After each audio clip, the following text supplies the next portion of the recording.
Well, continuing our A level of professionalism here, John Siuntres is joining us today, and I were having such a good time chatting just because he's a mensch, man. I love that guy. So we ran a little over, and I was like, oh my god, we have to get talking. So anyway, here we go. John Siuntres, thank you so much for joining us. Well, let me also give you the mensch compliment as well. There, it's always great to talk to you, whether it's on your show or my show. And I know John is very busy with life, and I understand that, but I miss John as well. And usually, the people that you have on, not only on the Dork Court, but also certainly your son, Captain America Walker, as I always like to point out, and because he went from Kid Twerp to the Super Soldier formula, and now he could snap us in too. But also, you said that. That's awesome. Oh, absolutely, man, and no, all the contributors, both on the show and on the Facebook group of Seriously Star Trek. Yeah, I'm. What can I say? I'm always chiming in when you guys bring up a topic, so it's great to be here. Oh, thank you so much. It's such a mutual admiration society. It's really fun. And sometimes like that Hollywood sort of like, great to see you thing comes across so fake. I'm telling you, I have the same level of enthusiasm talking to you every time. No matter what we're talking about, it's always just a joy. It's I don't know.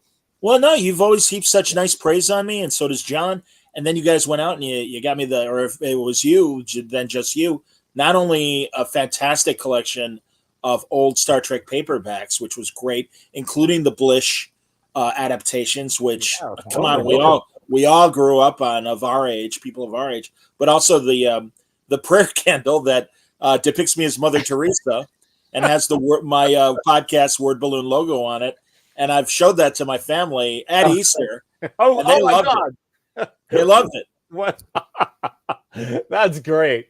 The Easter, that's the cherry on top. That's great. Wow, awesome. But we're picking a good day. We're picking a good day, man. Some big Star Trek news dropped. A couple things. Star Trek news. Do you want to start off with a Simon Kinberg thing? Because it'd be my pleasure. All right, because that's the Holly Hunter casting thing. We could talk for an hour about that, but that's a matter of taste. This Kinberg thing, like, you have a super good idea of what happens in the industry, because I'm so jealous of you, because everyone, and you do a super professional show, and so the beginning and end of your shows are probably always like, hey, this is what George Lucas's butt tattoo looks like. I was over at the ranch and I happened to snap, so, but me, man, I follow it through the trades. So I have a weird skew on Simon Kinberg, although I loved his accent. Well, and in the words of Harrison Ford in Empire, I have a bad feeling about this. And also, as you know, we get these. Frankly, I don't think this is more than a trial balloon of a story. And as I always say, when they're rolling cameras, then I'll believe it. But even then, as we saw with the Batgirl movie being shelved after it was made, you can't even count on that. But Simon Kinberg, my God, it's like, hey, he's going to be, or he's in development, pitching a Star Trek movie that's going to be set before the formation of the Federation and the Klingon or the Romulan War and all that. And it's like, yeah, and it was called Enterprise. And also, it's for the movies, so it's not a streaming show. It's supposedly for the movies. Well, what I don't understand is the Kelvin universe splintered off from the Star Trek Prime universe, with the USS Kelvin being destroyed by Nero's Romulan ship, and that whole thing. So again, on the one hand, I'm like, well, you're describing Enterprise, which should have been what happened in the Kelvin universe. But then I also think about a lot of fan films that were made and reflect on different ships. And it's like, all right, well, Starfleet's big enough, and I would imagine United Earth, or whatever it was called prior to them joining the Federation, was likely big enough that there were other ships. So if you really do want to remove this from Kirk and Spock and McCoy and the like, there's a possibility there, I suppose. I'd like it be in steadier hands than the not so great Kinberg, Well, who yeah. I'm sorry, but you saw what I said on. I really feel it has that vibe of Rise of the Planet of the Apes. Like they're getting another 9 movies out of just going. Everybody knows the title to the point where my family and I just went to Kingdom of the Planet of the Apes. how was it? It was great. I loved it. Good. Spectacular. Give me some more. But my kid's coming out, and he's all excited because he's a teenager, and he goes, "Well, you know, the end of the 9th movie's got to be the astronauts coming back, so it's full circle." And I go, "Yeah, give me the title of that movie, though." And that kid is so clever on the sidewalk, being pumped about movies. He goes, "It's obvious, Daddy. It's Planet of the Planet of the Apes." Outstanding. I was coughed up a lung. Pretty much, man. Well, anyway, we think they're doing that. You start like here's some vaguely associated Star Trek thing, and maybe some guy is named, Dr. Spock, the kid baby, pediatrician in the 60s is the real ancestor. And then you can just do some idiot thing, whatever you want. And at the end of it, it means Star Trek to a whole bunch of people and we're all dead. Right? Well, like that's what they want. Another 9 or 10 things that they have complete control over. Kirk and Spock, you don't even care about those people. The TV thing can do whatever they want, but the movies is this thing. And I guarantee you that's how marketing sees it. Well, someone in the chat, it might have been Saga Sag or one of the regulars who I see in the chat right now, and a couple of people that have been in the chat. It's good to see everybody. But there is room to do something. And if you remember our dear friend Rob Burnett talking about a project that he was trying to pitch to the Paramount regime that was still in power right around Enterprise. Hey, Walker's even in there. How you doing, Walker? Nice to see you. Somebody needs to translate this into Latin for us because he loves that so much. I just say if you're going to do something, take it seriously, right? But I say that to him. And he thinks that's our family motto now. And so treating monkey movies like Shakespeare. That's fantastic. That's Rob was proposing, and he actually had a real powerful guy helping write it. It was one of the lead producers on Band of Brothers. And his proposal was, let's do something where it's even before, or no, it was going to take place right after Enterprise. And it was essentially the first incursion of the Romulans. And that they invade Earth and say, we don't like you working with the Vulcans. We have an edict. You better remove all the Vulcans from your planet within whatever the time frame was, or we're going to invade and we're going to beat the crap out of you. And it goes from there. And it starts with like a regatta race of boats and stuff. But it sounded very intriguing. It was going to be the first movie of a trilogy of films. And then there was a change at Paramount up top. This is when Kerry McCluggage was still in charge of Paramount. And, Kerry was instrumental in starting the Rick Berman era. Well, even before that, greenlighting Next Generation. So, unfortunately, there was no traction to that. But, Rob believes in this. The guy took his time to really research Star Trek and come up with a plausible ancestry in that period after Enterprise. But before we get to what I guess now is the Lost Year era, where Captain Rachel Garrett, who is obviously going to be in the Section 31 movie, I don't trust, and I believe you feel the same way, I don't trust the keepers of Star Trek to be able to accurately or give us something that is plausible and something that we will like. And while I appreciate the idea that you always need new fans, and that's great, why would you cut your core audience, us, out of the picture, making horrible attempts at Star Trek? And unfortunately, I think in these last 6 or 7 years, that's all we got. Yeah, I agree. It's all right, we're done. Kurtzman doesn't know what he's doing. Oh, God.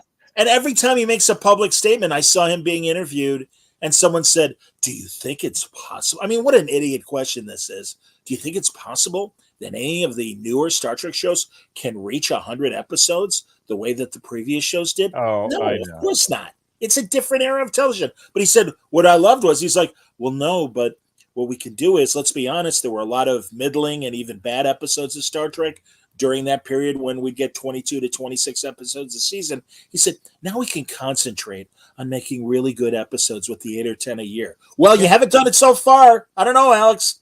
I don't know how to break it to you. But, I love that because that's a guy who's so far up his own ass, he didn't understand what he said. Because it's the law of averages. If you have 26, 28 episode season, let's say 50% are amazing, right? But that's 50%. If you do that, in your season, you only did 4 good episodes. Eat it. There's no way. I think you're being generous saying 4, frankly. I counted 3. I counted 3 last year for Strange New Worlds. I gave, and I'm trying to remember the episode count. I think we just had episode 8 of Discovery. I believe I chose episode 7 and said, wow. And I agree with what Saga said, just said Lower Decks is the only show close to having all good episodes. And I would also put Prodigy there, frankly. And we can talk about that in a second. But to me, Discovery had one episode that felt like Star Trek. And it was not this last episode in the library, the previous episode where they were still gathering information and the crew was working as a team to solve the problem. There still were things I didn't like. I even said it, I think, in the chat under your comments about this season in general. And Book, they give, Stamets gives Book that Beta Z chip. Hey, gee, this is 800 years old. Well, you're a telepath. Maybe you could read something on it. What is it, an answering machine? 800 years old? Give me a break. There's no realism, and even Star Trek realism in their things. Right. And I think the problem is these people come from more fantasy-based shows or completely normie shows like Gossip Girl and the like, where they're not dealing with science fiction. They don't know how to write plausible, or if not plausible science fiction, Star Trek plausible science fiction. That I was literally, my kid's very interested in writing screenplays. So we're constantly talking about narrative and how stuff goes. And the two of us can't watch TV together anymore with his mom, because she's like, just wants to figure it out. And we're like, okay, this is going to happen. That's the Act 2 complication. And he will not watch Discovery, but he wants to hear me tell him about it. And he says, what's the dumbest thing they did? And I said, well, the B story that Stamets and Adira had was that they're like, we have to figure out where this gizmo came from.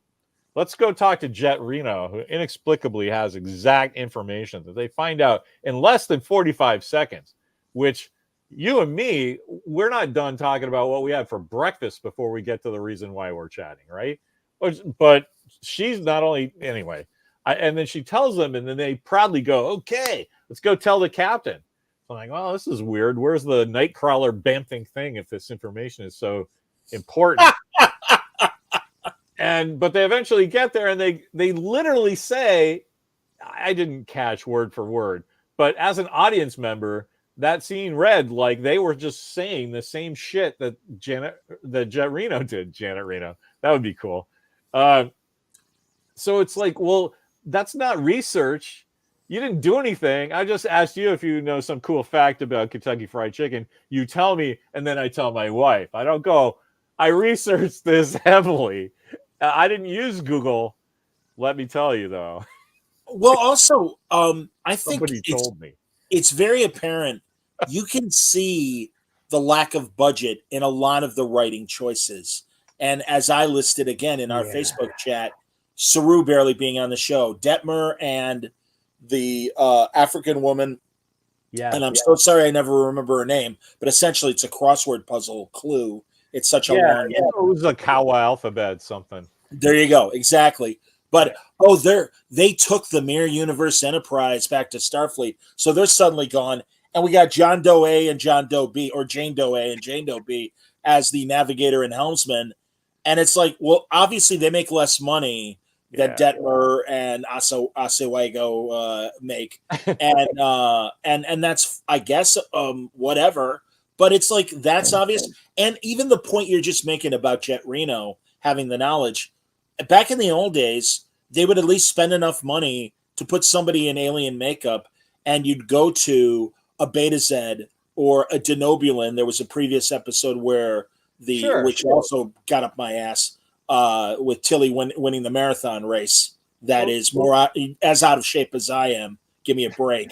But also, that's again, exactly. The old days, they'd make it a little side quest, right? That would be part of the episode. It's not just like, hey, this guy plays telephone. Oh, he happens. Yeah. Jet Reno, the engineer, happens to be this knowledgeable book expert. Even the book itself. Well, it was handwritten and there were only a couple thousand copies. Give me a break. They hand people reports and everything else on tablets.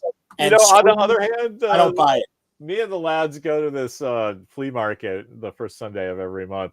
And I have this weird esoteric amount of nerd knowledge. Like, so one day we found a Thinking Cap Company Alien Nostromo hat from 1979. It's like a $300 hat. Wow. I have one already, and that's how I know. This is like one of my prized possessions from the old days. And so I told Steve, and he's like, "Oh, $5 for that hat? Yeah, I'll give me 2 for 10. That'll be cool."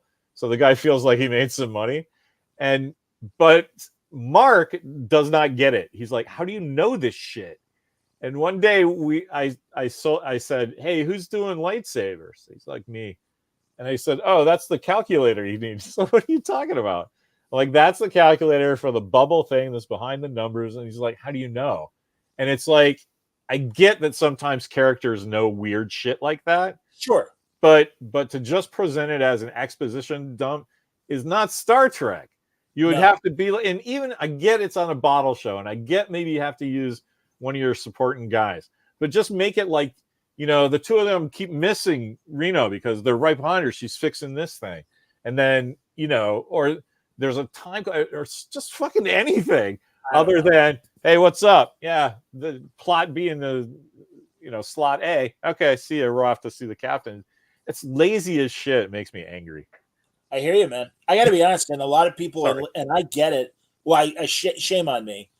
I respect Tig Notaro fans, both of her comedy and also the fact that she is a good representation of the LGBTQ community, and all that's great. But I have to say, her lackadaisical attitude, both in her stand-up and on the show, really turns me off because, I don't think she's funny. I'll help you. I'll help you deal with the Star Trek part. I get it. Like, she's not for everybody for any of the reasons you can make up, right? But I personally love the characters that are in some other movie, right? When they show up, like, and she's just their Han Solo. So the fact that she's lazy and doesn't want to be there and doesn't understand why everyone loves her, that's the most fucking Star Trek thing you can do, right? So I just think that these JJ guys are in love with doing Star Wars, and I actually give them that one. If you just have a character that is just get all your yayas out there and don't ruin actual Star Wars. But she's also one of these other, and it is so modern Star Trek.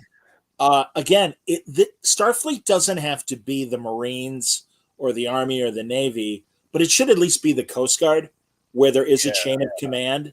With you. And it could be a little more casual than hardcore military, but there's still this thing. And for example, she has that attitude, and even to the point where no disrespect, sir. Well, too late, Tig. And again, not Tig's fault. This is the writers. But I loved when Tilly is in Rayner's face. You've got to, check your attitude, mister. Well, here's an idea, Lieutenant. You're talking to the commander. Shut the F up. Right. I'm waiting for that. But yeah, and that's why, thank God, finally, in that horrible Balance of Terror remake that they did with Pike in Strange New Worlds, where he finally said, Erica, shut up. And it's like, I've been waiting for that for 9 episodes. It's like everyone's got a little snarky thing, or, well, I disagree, Captain. Well, that's fascinating. Why don't you sit in the brig with your disagreement? Right, thanks for your input. You're ready to come out. And also Burnham herself. Burnham, I just read an article about, you got me started, Larry. No, I have so much empathy for this. I'm like, I can take a break for a second. It's John's turn. Let's go. One of these pop culture news sites, and let's rank all the Star Trek captains. and they put Burnham ahead of Archer. She's still in the middle of the pack. And certainly there are worse captains, and there were even like one-shot captains from certain episodes of mostly the new stuff. But I'm like, no, Burnham isn't better than Archer. I'm sorry. And they had Janeway as number one. I love Janeway. And I mean, whatever. I love Kate Mulgrew, and I love Janeway. Sure. And to paraphrase an episode of The Odd Couple, when they said if Patton were alive, he'd slap your face. If Janeway were around for Burnham, she'd slap her face and say, "Stop crying. You're in Starfleet. You're a captain. You're doing it wrong." And that whole thing in that last episode, that she had to look inside herself and realize her own pain to solve the problem. Bullshit. Shut up. It's so annoying.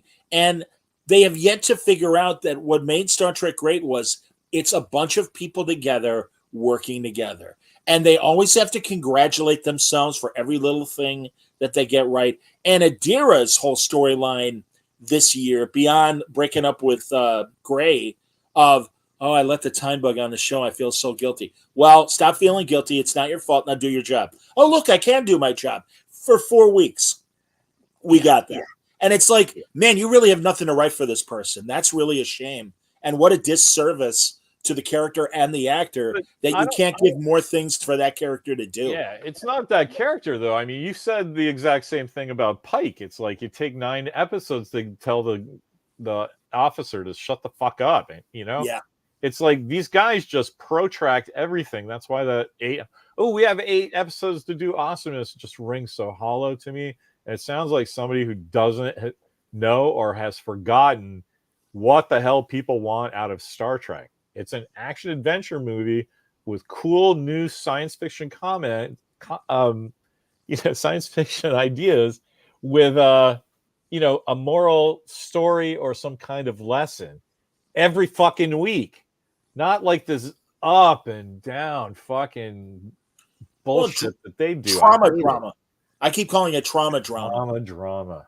And also, it's very obvious that, and it's been this way for the 7 years that these shows have been in production, they don't know how to write one story over 10 episodes or 15 or now 8. Right. And honestly, even this current story, which I'm happy to say a couple things that I do like about this season was Discovery. There are a couple. Oh, let's go. Yeah. Before I do, I'll say story could probably be told in 4 episodes. But as far as the good stuff, I don't mind what they've done in general with the Breen. And I'm kind of excited that the Breen is there and learning more about them. And I like their planetary politics that are being discussed. I think that's okay. I don't get the difference of the Breen that died that was in the romance with Chiana from Farscape. And I love Chiana, and I like this. Listen, she looks great as that kind of this actress. I looked her actress. Up. She's pretty familiar. I don't remember now who she was, but I was like, oh yeah, that actress. She has long dark hair. So, and even last week, like her B story of her challenging the Breen government and everything. I'm like, okay, that's cool. I'm all right with all that. That's the one I'm on. I actually haven't seen the one after that yet.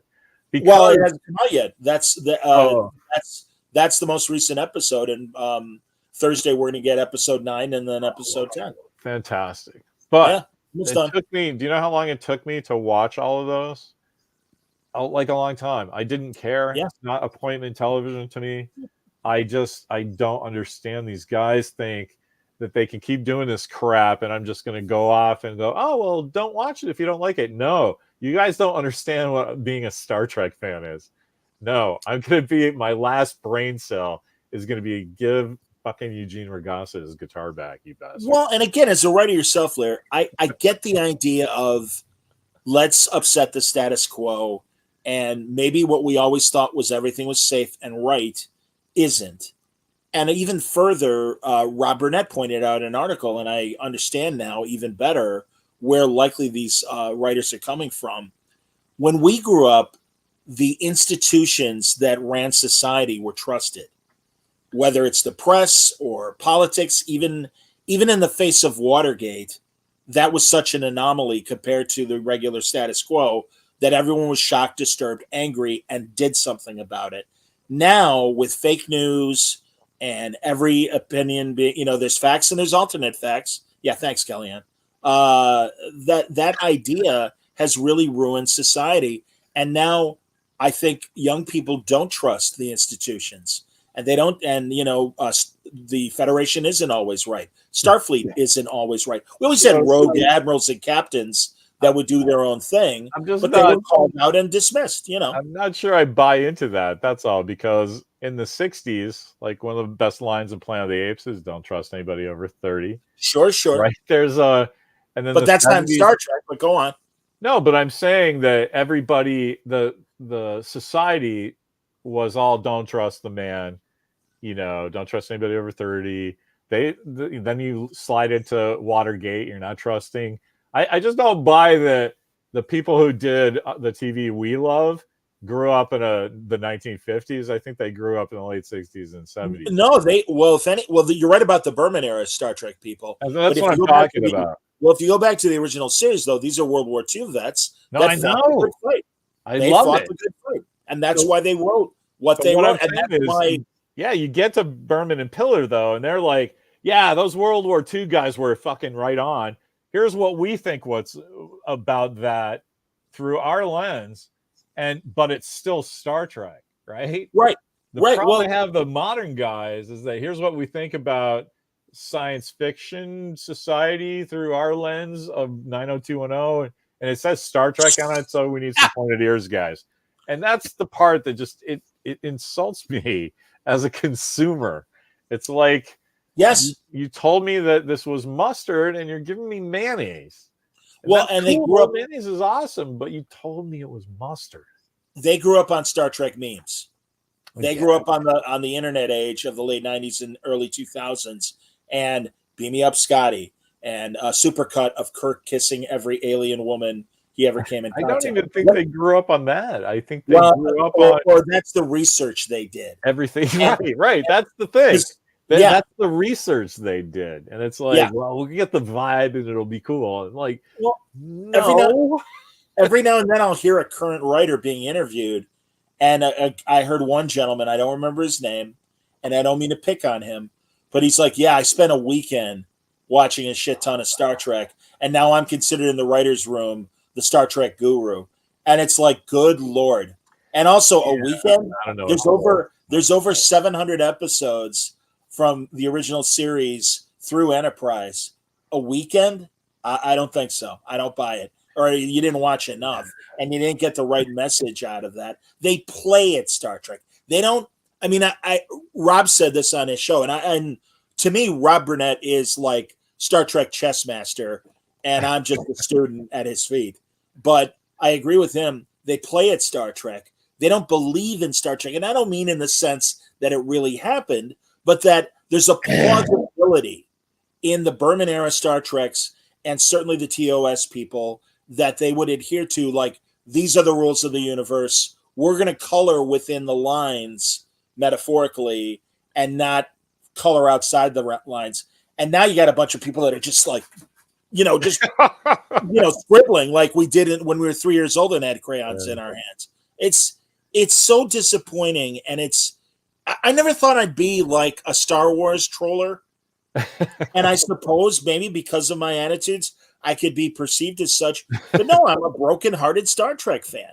Yeah. We are unfulfilled with, the promise of, hey, new Star Trek, great, excellent, and the crap we've got that's supposedly Star Trek, even in the best examples of Prodigy, and I would say to a degree Lower Decks, that has only gotten better, and that's great because they really did kind of find their footing. Yeah. So. Yeah, it just makes me sad. I think you hit on it with heartbreak, man, because I'm not shy about saying this is my religion, because I enjoy all narrative, and pop culture narrative is really cool. But you have to understand, like, I come through that with comics, and there was a trick, and I didn't realize, I never really turned anybody on to comics because I had comic book reading buddies. Until I met my girlfriend, who's my wife, Mimi, And she's like, "You're always reading comics. What's the deal?" And I'm like, "Okay, here you need Understanding Comics by Scott McCloud, and you need Dark Knight Returns." So that's what I was like, "Here, try this." And then it was for Valentine's Day. I also got her some ruby garnet earrings, just in case. And Nice. she ended up liking the Understanding Comics best because she was at the forefront of web stuff. She actually designed Bank of America as a website back in Oh, wow. '96. And Wow. so she was really into the whole graphic user interface analog thing of comics and how there was a trick to reading the balloons, right? I mean, it's the left and right Z pattern, basically. Yep. Yep. But if you're not familiar with that, it looks like gobbledygook, right? Until you learn it, and then you're like, oh, it's like riding the bike. Somebody has to tell you have to do this and stay this. And you got to feel it, and that's what every single one of those probably really talented writers are missing in the writers' room about Star Trek. Is that Yes. they just don't. They're not feeling the Star Trek thing. They'll write something and plop it down and it all works and that's great. And this character moved from here to there. And yes, they got the fourth puzzle piece and that's where we should be in this season. But that's nonsense. That is not Star Trek and they should cut it out. Right. No, you're right, man. Again, anyway, so that's why I kind of like the Kinberg thing. Because if they follow the Planet of the Apes thing where, well, hey, this is some weird thing about where the germ of all that shit happened. If you love Charlton Heston, it's James Franco's fault because of some Alzheimer thing back in the day. So if they do that, where they start off with some rogue captain that says something, and then they're like, oh yes, that reminds me when this happened in 2060 or something.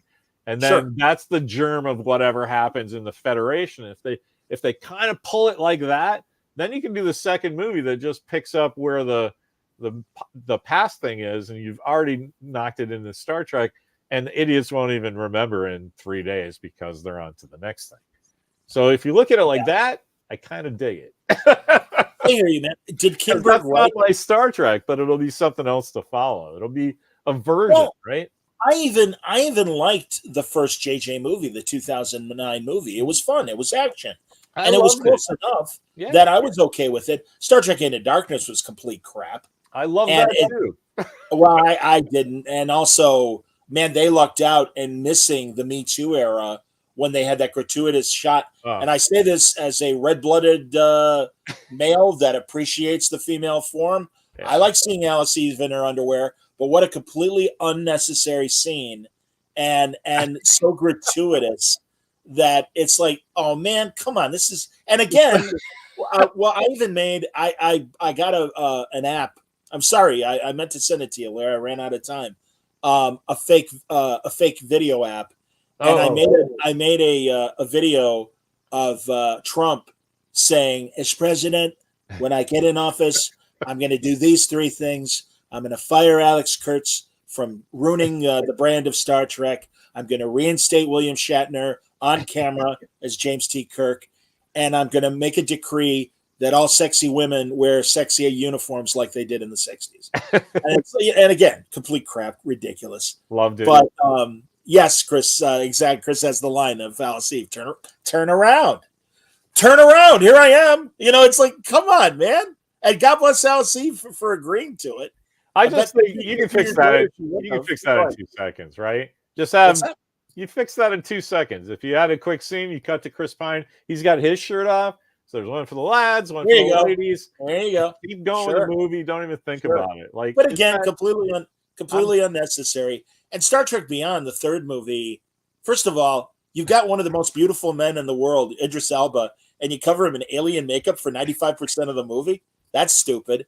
And motorcycles. That's what. Well, yeah, and the Beastie Boys. And again, give me a break, man. It's like what I hated about the Will Smith I, Robot movie when he's strutting to Very Superstitious, and it's like that's like me strutting around to a Rudy Valley 1920s song. My time is your time. Give me a break. It's again, it's like some of the stuff they do for a little jolly moment. It's like that doesn't make sense. And also moving back to Star Trek Discovery 1,000 years later, That's like if suddenly Vikings were defrosted now. And it's like, well, how do you think we should solve this problem? Well, first of all, I'd get a couple goats and sacrifice them to the Norse gods. And then it's like, I don't believe that. yeah. I don't believe they are as capable as they are without some sort of exposition of, wow, that was really a crash course in how to deal with the 32nd century that we now live in. Because otherwise, they're cavemen. So yes, I agree, and I don't understand. Like, I get wanting your actors in the political stuff, but like, you said you're asking a goat herder to join the United Nations. I'm like, there's a level of sophistication that you just don't have for what's going on here through no fault of yours, sir. Of course But not. like, why would they have them being motive powers for scenes? It just takes me out of it every time. Yeah, So, and I also never can forgive Burnham for starting the Klingon War, and also again for crying consistently when Picard and Kirk did cry, Klingon bastards, you killed my son, and oh god, that great scene in right after the Borg two-parter when he's with his brother and they're in the vineyard and he's covered in mud. I tried so hard, but I wasn't smart enough. I wasn't good enough. It's like, yeah, man. Now that's a real moment, not character trait that is played over and over again like Michael Burnham. Suck it up, lady. You're the GD captain, for Christ's sake. Have some balls. Again, Janeway would not only slap you, but punch you for your lack of demeanor and proper, whatever. Oh, I just can't do. I would say, shut up and get about your business. That's my attempt at a Janeway. So. Kind of Shatner, a little Shatner. Dude, we're getting our money's worth today. That was an epic rant. That was John Price, drunken John Price level, especially with all the Janeway references, because he loves Janeway. I'm kind of glad that he hasn't joined us, because I would have had to point out that Janeway at number 1 on the list of captains was ridiculous. And then he wouldn't talk to me for like 3 weeks, and I'd have to apologize. Like, yes, you're right. Janeway is the best captain ever. And listen, I would be cool with a 4-way tie between Janeway, Cisco, Kirk, and Picard, because I do think all 4 have strong aspects. And really, man, that's what's driving me nuts about Burnham as captain. It's like, you had a great captain in Catherine Janeway who faced the Borg, who was stuck with no Starfleet to really back her up until Barclay fixed the radio. It's done. It's so crazy, man. I want to beg your pardon. I'm listening, but you just gave me an idea for a Dork Court article, and I have to write it down. It's the top 10 Star Trek captains are a 4-way tie. That's the title. There you go, man. Well, that's the thing. Because you're right, and the fucking kids, I'll go, oh, you won't believe number 3, and it's like, dude, don't write that article. Write the article that only you can write, But their lack of Price found that wonderful article about the great Star Trek medical officer, Dr. Henry McCoy, and it's like, that's all you need to know. Yeah, and I read one around that same time when they're like, well, the original series never did 2-parters. Really? What do you think the menagerie was, dumbass? But again, they don't know. They don't know. Did you see the one I posted a couple of days ago? It's like, why was Kirk wearing a green wraparound and his badge sideways? It was like, what? It's like, I guess if you were raised on TV and like in the vault and Fallout and all you saw was Gilligan's Island, okay, people don't change shirts, I guess. But like, and we also know the military, you have like Class A uniforms and dress uniforms, and this can't be an article-worthy concept. And they're like, well, this happened because in Enemy Within, he had the good, evil clone thing transporter. And it's like, oh, really? You have an 800-word article that's basically, well, because of visual storytelling, right? Which is why the Exeter has its own badge, everyone who ascribes to the adjustment memo. Shut up. That's idiotic. He didn't know what That's your guy, man. About. That's your guy, Ron Tracy. I respect that. I respect the hell out of that. But that's the one that's proof, right? Because the doctor has the sciences one. You can That's do true. your nonsense for the other guys with a Constitution. Well, he was a Commodore. He gets his own thing. All right, whatever. But like then the Defiant, and this is the best one in Enterprise, and they're like, well, that's non-canonical. Well, wait, what? Like all of Enterprise isn't canonical because Riker and Troy show up at the end, and it was all just a dream. No, they were just reading a book, except it was a holodeck, right? Like all that shit really did happen. You chumps. Yes, you're being nice calling them chumps. No, they're idiots, man. Ooh, I'm gonna make sure my hold on. When I was younger, I got really mad about that. I don't know why. I'd like to apologize to everyone, but so now it's just a pose. But yeah, man, it's visual storytelling that I'm defending. And before it just seemed like I was defending a dumb shirt on a TV show. But it's not. Sure. It's a legit thing that you need to recognize. That's all. I'm sorry, I'm bending over because I'm making sure my internet doesn't wink out on me. And if it does, I will immediately jump to my tablet and continue the conversation. But right now, I have cool. I was thinking, Walker asked me this morning. He goes, "You gonna be okay?" Because I don't do this a lot, and I said, "Yeah." And you know what? John Siuntres is a magic man because even if something goes wrong on his side, he'll like tell us what's happening on the way out. And then we'll go, oh, okay, cool. And then he'll come back in and like, hey, everybody. And then you describe that's what he'll do. And I'm like, yeah, that's awesome. Well, sadly, it's happened to me before, so I kind of know my contingency plans. I've got my backups. It might take a minute or two, but no, we're cool. Holly Hunter before we forget on the other. Right. Let's go to that. Starfleet Academy. She's going to be the captain. That's great. That's fantastic. But every actor is only as good as those scripts they're given, and I don't have faith in these people. Yeah, I mean, I'll reserve ultimate judgment when we see it.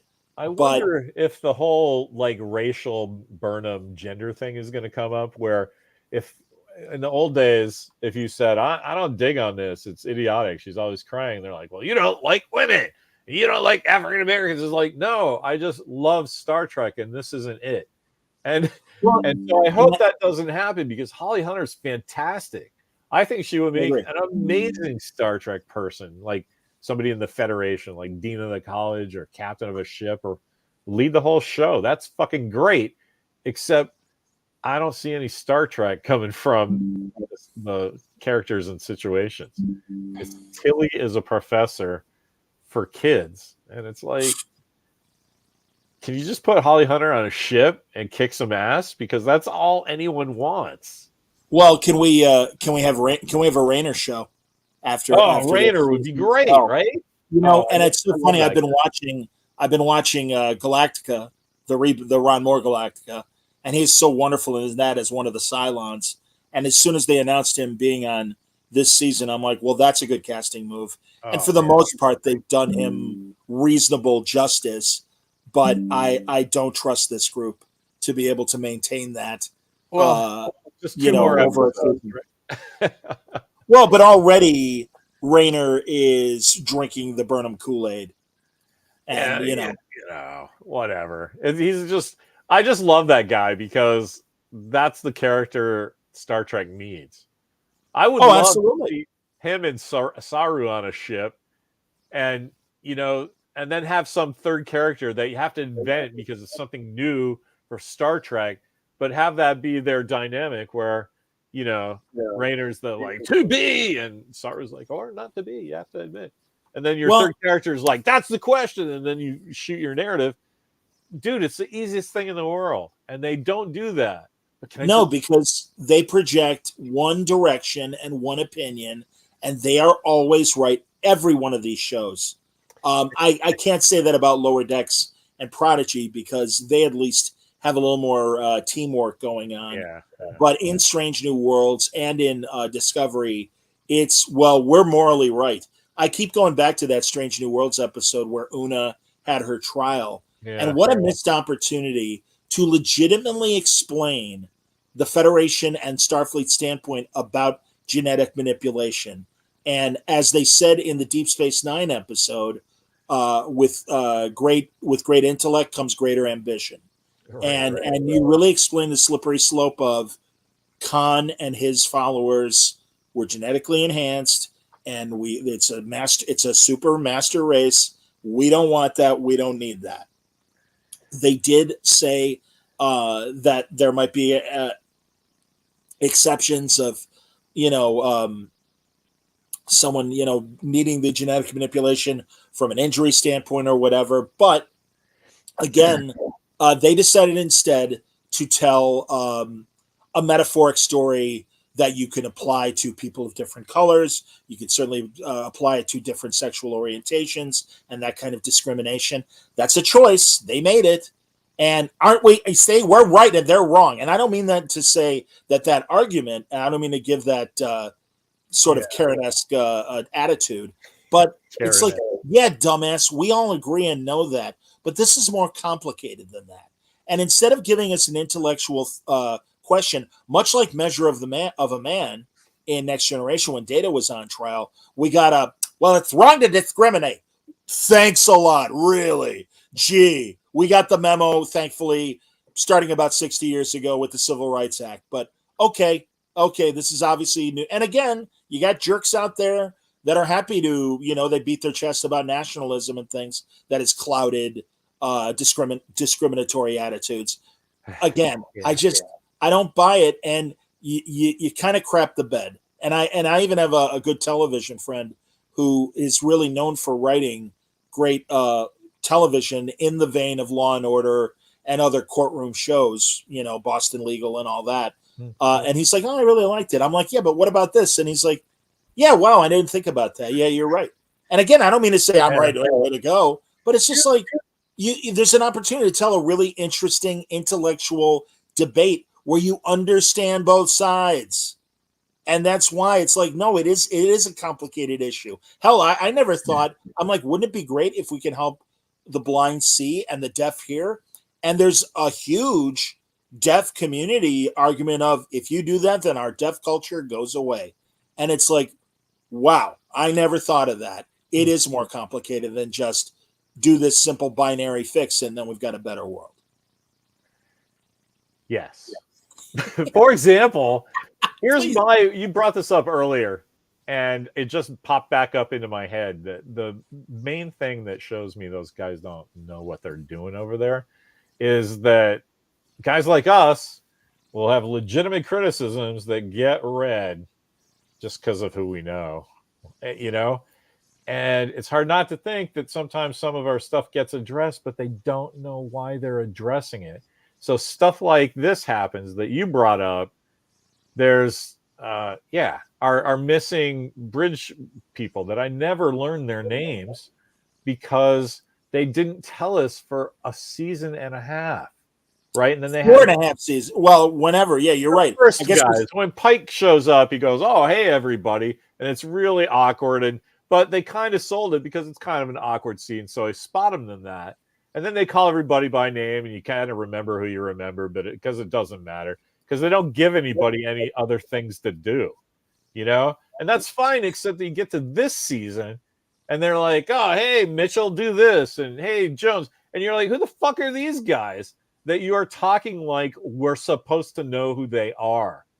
And it's because they got the note that, oh, everybody has their favorite up there with our main guys, and somebody identifies, and we'll give everybody to identify with Linus, because who doesn't think that they're a little nictating membrane lizard guy?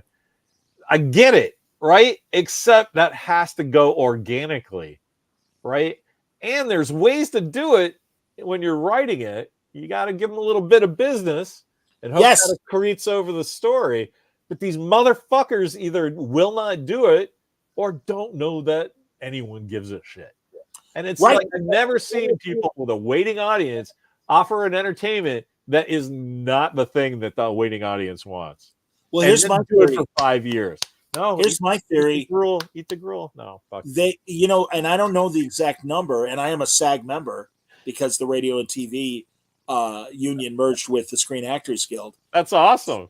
Oh yeah, a couple of years ago, it was great. I got screeners during award season, everything. Oh, wow. But I know there's a pay scale of if you have less than 4 lines, you're paid X amount. But if you have more, then you deserve more money. And I truly believe a lot of those bridge crew people, they make sure very carefully that they have less than 4 lines every time they speak. It's probably somebody's job to check. And that's what I'm saying. And I get it because Paramount is in trouble. But what they could do instead is what they're going to do next year with Strange New Worlds, in giving us only 8 episodes. Spread the money more around. And again, I don't know. Again, Laird, I know you, me, and John were saying this.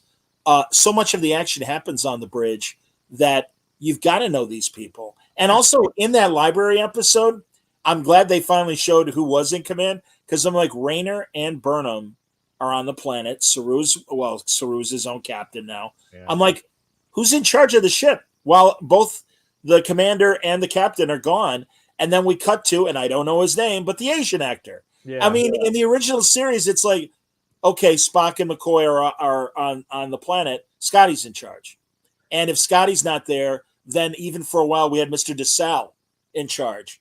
You know, I mean, we knew. I was just going to say, and even that, it's like when DeSalle shows up, they shoot him like he's the fucking captain, right? It's like, all right, I'm the guy in the chair. Let's have some Star Trek. Yep. And these people just don't do that. And I don't understand. Oh, I thought the Asian actor did a decent enough job running things.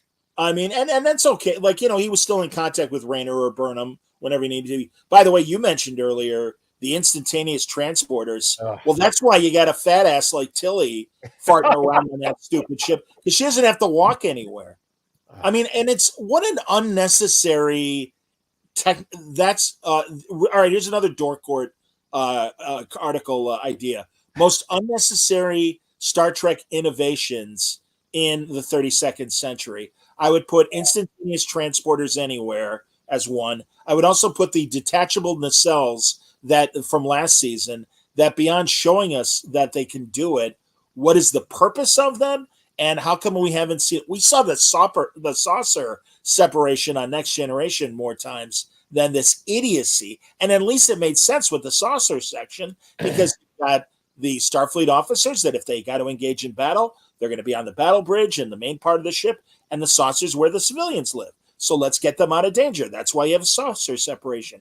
But, detachable nacelles, big fucking deal. No, it's just nonsense for no reason. Stupid. And again, that's what drives me nuts. They, from a visual standpoint, those stupid things aside, I'll give them credit. They're slick-looking shows. I mean, they've got Starfleet ships that move around like they're fighter planes rather than the giant battleships. And I mean, digging into the one planet's ground to stop the avalanche and stuff. It's like, that shouldn't be able to happen. I'm sorry. And there should be a lot more damage to the two ships. You could spend hours on just each one of those, but the instantaneous transporter thing, I think it's just emblematic of what they don't think through how that would work. And just even spotting them everything that you're crossing through a threshold from one place to another, and that the computers have all made sure that everybody's clear and you're not walking into a wall or some car or some shit.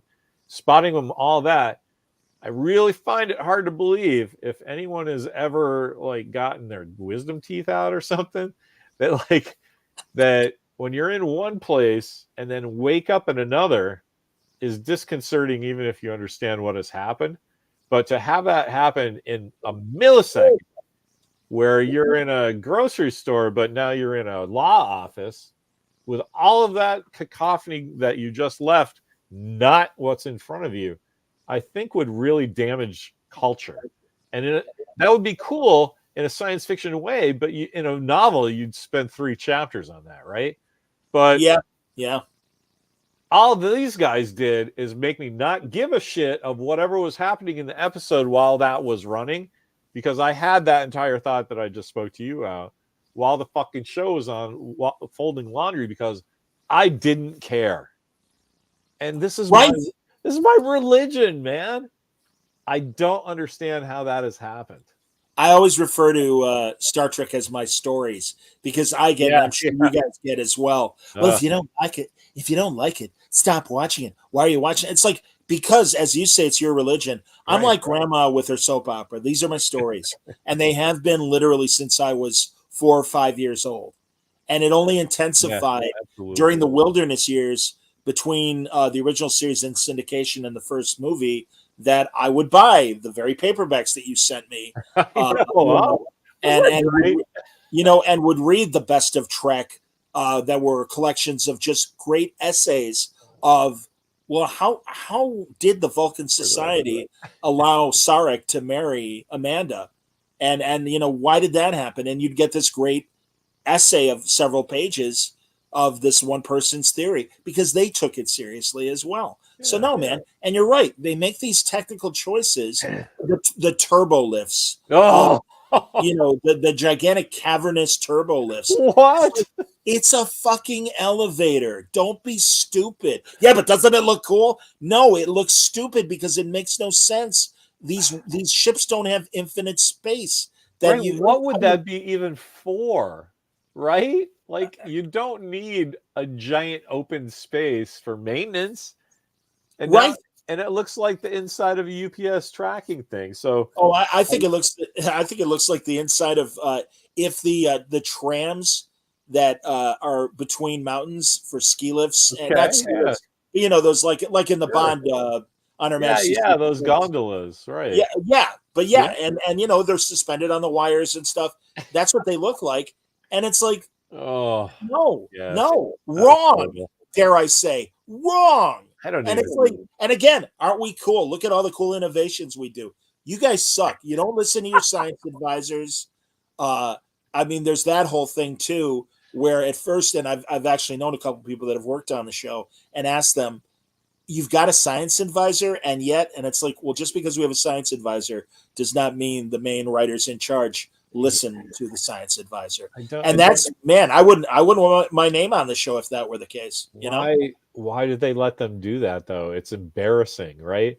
Somebody just needs to have a quiet word, because that's Alex Kurtzman who's doing that. And go, hey, listen, Alex. Yeah, I mean, that was great, man, but like, you can't do that. Well, and listen, Rick Berman certainly has a lot of warts on his own, and was misogynist at times, was really shitty to Terry Farrell, would tell no to Ira Bear when obviously Ira Bear had the right idea, and ultimately it gave in to Bear when it came to DS9. But that said, Michael and Denise Akuda, who I really do love and I really respect, Michael really to try and protect these people, are like, they're trying really hard, so cut them a little slack. And I'm sorry, I'm a viewer. I bought the streaming service because I wanted to watch new Star Trek. You are robbing me of my money every month with this. We're trying the best we can. You're not trying the best you can. You are under the impression that you can change things, and you think it's for the better, and we're all just a bunch of old fuddy-duddies that won't accept change. And because also I did hear a fair criticism from my writer friend who spoke to Bijou Trimble, one of the great, she and her husband John, Oh, of course, as you know, were in charge of the letter campaign. Yeah, John just passed a couple of weeks ago. Yes. Yeah. And my friend were awesome. My friend was walking around San Diego with Bijou, and she's like, what do you think of the people that rank on New Trek and everything? And she said, there were a lot of people in my generation that ranked on Next Generation and never liked it because of its difference to TOS. Sometimes you have to let a new generation like the new thing. Well, I do know for the majority, even the people that never got it, there's so few people that I've known that never got into Berman era Trek. And I do think there are more people that disagree with the direction of New Trek. And though, God, I just read an article that unlike Picard season 3, that managed several times to be in the top 10 of most watched streaming shows, we had one episode this year of Discovery, the third episode, and that's the only one that made it. It made it at number 9 or number 10, and since no. And I really do believe that there are legions of Star Trek fans that gave up on Discovery. Yeah, of course. course. Like the Pike show. Well, like yourself, you look how long it took you to really watch this season. Here's the thing, too. I don't. It's something I'm personally struggling with. The whole it's my religion thing, but it's like I really enjoy the narrative, and the narrative just blows in this show. But in the old days, I liked Voyager okay, but near the end, I kind of I just came back to see what happened, but I didn't see a season and a half at the end, and it didn't impact my life in any way, right? And the same thing happened with Enterprise. Agreed. Okay, I get the idea. Wake me up at the end, and I enjoyed the whole last half of the season when they let Manny Coto just do what he wanted, because I was like, yes, that's the show I wanted. Everybody, right? So, but it only impacted my life in a good way. It's like, oh, I'm glad to see they pulled it out. For some reason, I just cannot give up that Discovery is not a good show, and I have to keep watching it. And because it's a personal insult to me. That's all I figured out. And that's really weird, man, because I kind of mean that. It's like, hey, like you said, we put in the work, man. I'm 60 years old. I've been a Star Trek fan for about 58 and a half, right? I didn't know what it was, but I thought all that was awesome. That was for me. Yeah. Batman and Voyage to the Bottom Sea and Star Trek and Land of the Giants. That was me. And I'm so with you, and I'm only a few months younger than you. Yeah. I'll be 60 December, so yeah. Whatever they're feeding us now is not the good stuff, and I don't understand. If somebody keeps telling you in the restaurant, "Hey, man, your eggplant parmesan is just not up to snuff," you have to figure it out, or people are going to go away. Rick Berman is still alive. For sale. Yeah, I didn't mean to step on you there. Oh, Rick Berman is still around. There are so many other writers that have gone on to make great television. Renee Echevarria, Ron Moore, a lot of these men and women. And it's like you could ask them, well, how did you do it? How did you manage to stay on budget? What did you do? And they don't. And that's why I have no patience with Alex Kurtzman. He sucks. I am nervous about Simon Kinberg writing a Star Trek movie because he sucks. And it just seems like Paramount keeps going, hey, can I, if this were a metaphoric car dealership, tell me more about the Yugo. Can I, the Nova that's sitting there? John, here's the thing, right? The thing about Star Trek is that show has always been brave.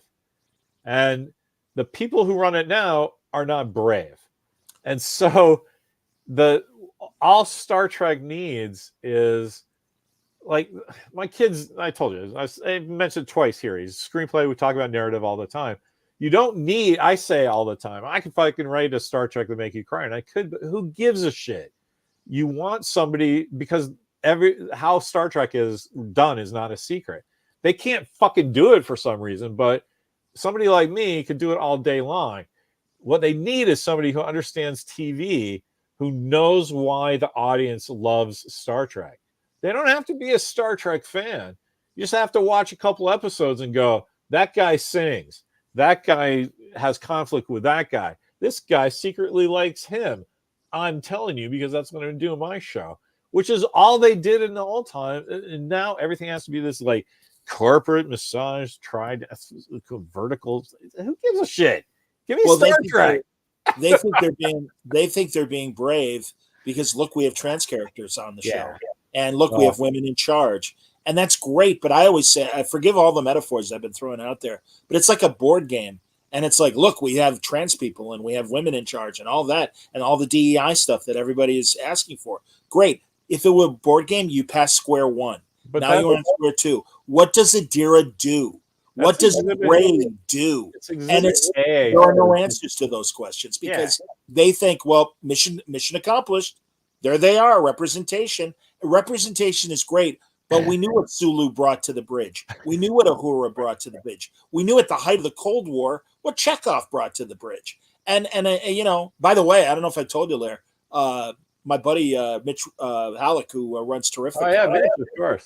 Yeah, he's got a great lineup of Star Trek people. We had it last year, but it was in the middle of the strike, so they couldn't do panels. But I met everybody. I remember that, yeah. Oh, and it was just heartbreaking because I was so ready, and thankfully everybody was still cool. And so, just from a fan standpoint, I got to meet everybody. But we're gonna have Ethan Peck and Cecily, 3 names, I forget her name, but Uhura from Strange New Worlds. We're going to have Kira, Garrick, Quark, I think that's it, from DS9, and Walter Koenig, Chekhov. Oh, all right. And I'm thrilled, and I can't wait to talk to everybody and have panels with everybody. Please don't go back on strike, Screen Actors Guild. Yeah. Because you're going to break my heart again. But yeah, I'm very excited for that and really look forward. And I'll be honest, because with all of my complaints about new Trek, I'm really challenging myself to run a positive panel with Uhura and Ethan Peck Spock, because I have more problems with Strange New Worlds than pluses. But I mean, I'll manage. I'll be okay. And I won't bring them up because they are just my opinions. Who the hell cares? And it's a party, so let's have a positive talks. I do think Ethan Peck with the material and Cecily, whatever her name is, I think they achieve, again. I know I'm an asshole. That's awesome. It is, but yeah, whatever. It's never the actor's fault. I would say that about Sneha Martin Green and Anthony Rapp and Tig Notaro and the entire cast of Discovery as well. Not their fault. It's the writing. It's the people in charge, Kurtzman and the writers that are really fucking this up. Yeah. Ethan Peck is crushing it. When he first showed up as Spock on Discovery, I was like, oh, dude. But then he came back and they made adjustments, and I was like, oh my God, here's a time where, I was ready to throw that guy over the side. And I was like, I hear you. Now I really enjoy. I know Price doesn't, but I really enjoy his tape. It's I haven't heard Price directly, but my problem is they treat Spock like he's a freshman at a new high school. Yeah. And he doesn't understand humans. And that Mabenga is the guy that gives Spock the Vulcan harp. Come on. And again, the way that Ortegas and all the women are, oh, Spock, you just don't understand. Bullshit. I'm going to go watch one when we finish up. You're absolutely right. All that stuff is not a ding to me. That's the soap opera stuff I kind of get a kick out of. I love Jess Bush. Oh my God. She's great. She's lovely, but she's kind of an asshole to Spock. And she's the one that initiated this whole crush. And then they do the musical episode where it's like, yeah, fuck you, Spock, and I'm singing about how I don't give a shit about you. And it's like, okay, I guess that's your choice, but it kind of makes her look like an asshole. And also, by the way, in comparison, are you a Doctor Who guy? Yes, I am. I haven't watched Friday's episode, but that episode where they go back to the 60s and they deal with the music demon and everything, and it ends with that song. There's always a twist at the end. Yes. Infinitely better than the musical Strange New Worlds episode. I can't remember one song other than, and I don't even remember lyrics, but I'm Spock and I'm depressed and blah, blah, blah. And also that ending, their big musical number at the end. Hi, I'm Uhura, and you may not know who I am, but I'm the communications officer. Well, that's like saying you've got a party line back in the 1930s, and you don't know who, or Mayberry. Hello, Sarah? Sarah, Uhura? Connect me to the bridge. You don't know who Lieutenant Uhura is? I love how outraged you are, because on paper I should be like 100% with you. Well, and I am because I hate musicals. I think it's idiotic. But this one kind of, the amount of that it worked for me was 100% Jess Bush, because she sold that, because all your points are 100% right. Like, what was that about? I don't know. It was the songs were moving the plot along. I don't remember it. Who cares? But I don't even remember the singing and stuff. I know Spock was floating around or something once. But when Jess Bush starts singing through the bar, you're like, holy shit, this is like every like ingenue World War II movie thing ever. And my eyes were like riveted on it. I didn't really I don't think she's cute or anything. They weren't really writing her very well. But after that, I was like, holy shit, that actress is doing something. And I went back and watched all her press they do on Ready Room. And man, I'm in love with her, because she is killing it. I actually think she's the best actress on the show. I really and on the one better hand, than Anson Mount. I respect that. On the one hand, I'm glad they gave Nurse Chapel more agency than the original series. Yeah. And that's not hard to do.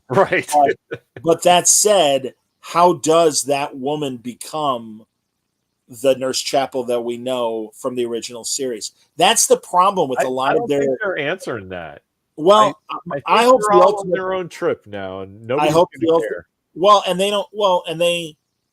God, the way they push the Khan story, decades Right. later, I think it's like, yeah, but they gonna be again its they own don't. thing. They don't think, because if you're moving it that far in advance, then the Botany Bay, which left Earth's orbit in the 90s, wouldn't encounter the Enterprise in Space Seed, the original series Khan episode, because it's decades later. Time and space, everybody. I mean, So, it's. John, I mean, that's as basic as you get. That's my fifth grade science kind of knowledge about science and everything, and these numbskulls don't get it.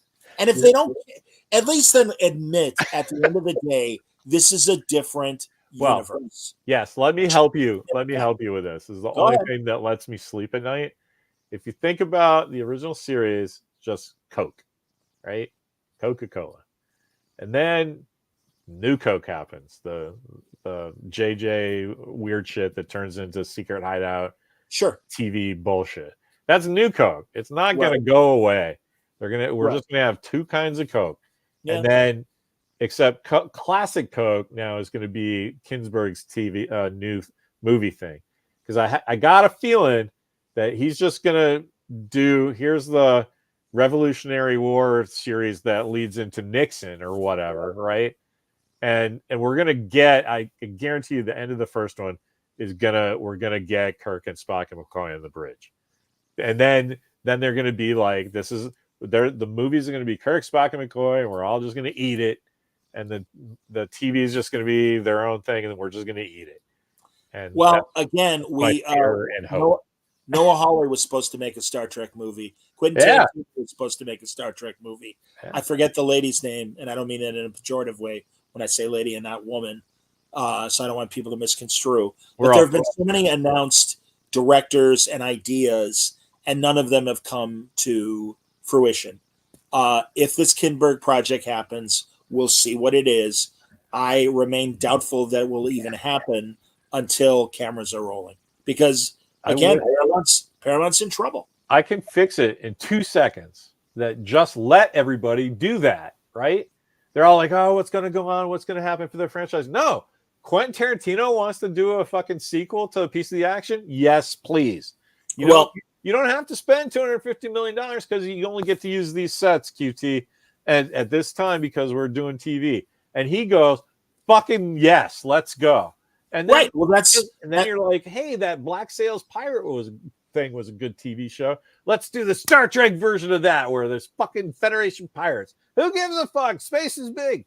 No one has any thought, and they have no bravery. And it's not. I don't think it's the studio. I don't think it's Kurtzman if he's involved, because that's TV versus film. I think it's the investors that have to back Paramount. Of course. Yeah, it's the money guys that are going, we don't see it because the last two movies didn't make their money. Right. Back. You can't do the money on a different thing every time. That was my publishing model, and why people would be like, hey, we want to buy you. Your company's insane. And you're like, yeah, but you can't buy my head because that's what's happening. Right? I cannot tell you that this person is going to do this project and make this much money off of this return on investment. I can't do it because that's not how it works. So I get that Star Trek will never do that, but that would save it. If they hadn't logged down on it and just went, fan films, go insane, and we'll take one every year and release it on our streaming channel, you would fix Star Trek immediately. And 3 guys that did the special effects would get hired for the real one. And it's just no one has any sense about how to be creative because they're all counting the money. Well, again, the Harv Bennett solution to the first Star Trek movie, which was a success, but obviously they rolled in all the Phase 2 and other movie attempts into that 79 budget. But then Harv Bennett came along and said, $40 million? I could make like 5 movies with $40 million. Exactly. And he did. And they were great because they were smart stories, but they were cost efficient from a budget standpoint. I mean, Mike, I always point out with Discovery, the first 2 seasons, when the fake Klingon that was pretending to be human. Oh, put right. put his shoes up on one of the cafeteria tables, and you saw like gold braids, like you would on a uniform and stuff, on the shoes. Right. And it's like, you are wasting money. Stop it. Stop it. We're never going to see their boots, let alone the gold lame on the shoes. And again, they turn away or turn off talented writers like Walter Mosley. Oh my God, that one. Shut it down in a writer's room. We were triggered. Oh my God, a black man told about his own experience. Oh my God. Well, you missed the lesson, kids. And I don't blame Walter Mosley. The amazing thing about that is that they were doing to him what they complain about. It's like, it's so tone deaf as to stun me. Well, anyway, John, man, I have to get going. This is so awesome. Please. I could do this all night long, but I really appreciate you. It's a joy to talk to you all the time. I'll Larry, take out the beginning and put it at the end. Shine your shoes. Can you tell me when your next Trek is on, because I love your show. Well, thank you, man. Yeah, that's part of Word Balloon. We try to do it weekly.